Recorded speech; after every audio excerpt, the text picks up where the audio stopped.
So here we go. It is now 6 AM. The run I'm going to do goes up into the hills. And the sun's not going to be up for about another hour and a half, which is why I'm going now. Try and make the most of the cooler air. So by the time everything does start heating up, it's going to be downhill. Inside these covered areas are banana trees. From the air it looks like they're solid structures, but actually there's some sort of netting that covers them. Now I know there's a dog through the wall up here. It slightly scared me the last time I was here, so I'm going to keep fairly quiet. When I passed through here a couple of days ago, a Dutch guide said to me that he was planning on just staying in Tenerife. He'd been driving around in a van for months, who knows, maybe years. But he said that once the sun's out, he described it, he said it's the African sun, and it is quite unbearable, but not now, as you can see. Hill is brutal and it just continues to be, and I've basically walked it to this point, hoping that it might ease off a little as they get to the zigzags, but so far I cannot run this. Something else that's worth mentioning, these curious ridges that come down from the mountain. At each point, the architecture has to accommodate it. In this case, there's a sort of curved road intersection, one-way intersection that's been built here, and you see these throughout. 707, and looking at the incline of the road, it doesn't look too bad. It's the steep turns and then it eases off between them. So this is probably going to be the story for the next 4 miles or so until we hit the downward slope, which seems doable.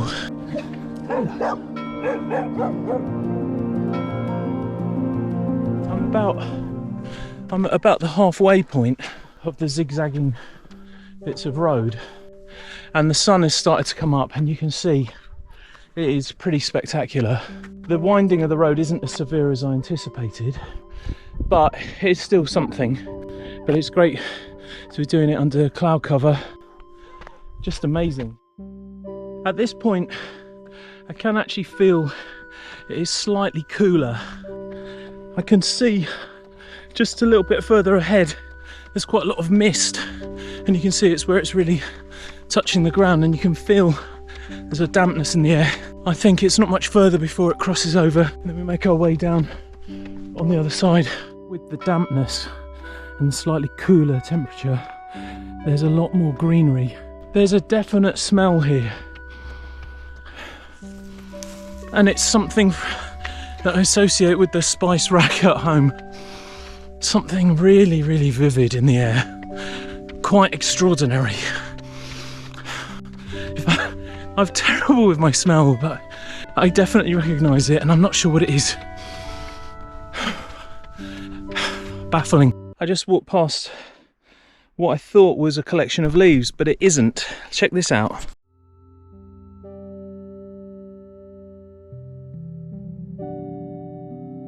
I mean, this is where the route I've mapped turns, crosses this little valley that goes down the mountain, and then follows it back home. But part of me wants to follow it up to where it's all misty. It's about half a mile. Do you know, I think I'm going to just do a little detour and see what it's like, because it just looks like we're within touching distance. This is pretty fantastic up here.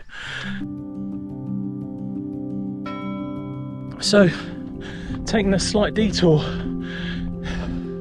and it feels like now my route is properly beginning. Check that out. 6 miles into my run, and the smell is deafening. The actual smell is deafening. Extraordinary little roads along the valley to these lovely properties, and there in the distance you can see the mist. Oh. The first point where the sun has actually hit me directly, and also the point at which 2.5 hours in it's time to turn back for a much quicker route back down. And what a sight this is. What a sight. I'd like to continue for a few more hours in that direction, but it's not going to be. What a sight.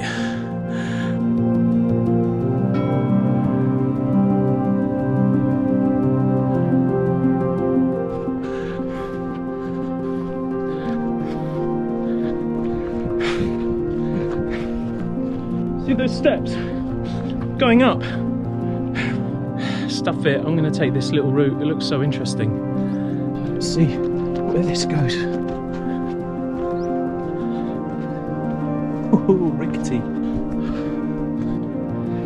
There's definitely a road up here which intersects.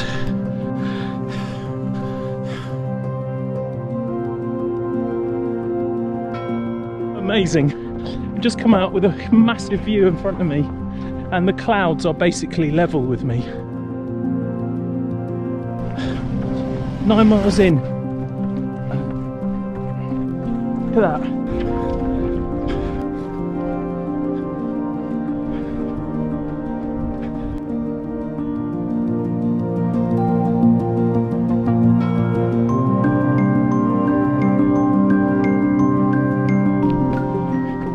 Well, back into reality.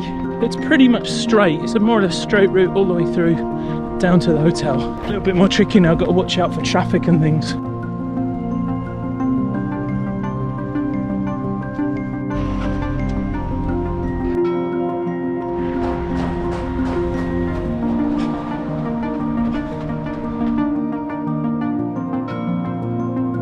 I'm about a mile, maybe less, from the hotel, and it's the first time I put my hat on, first time I've needed it, so it's been timed brilliantly, and it's just been so comfortable coming back down. Knees not too sore, not too much of an incline.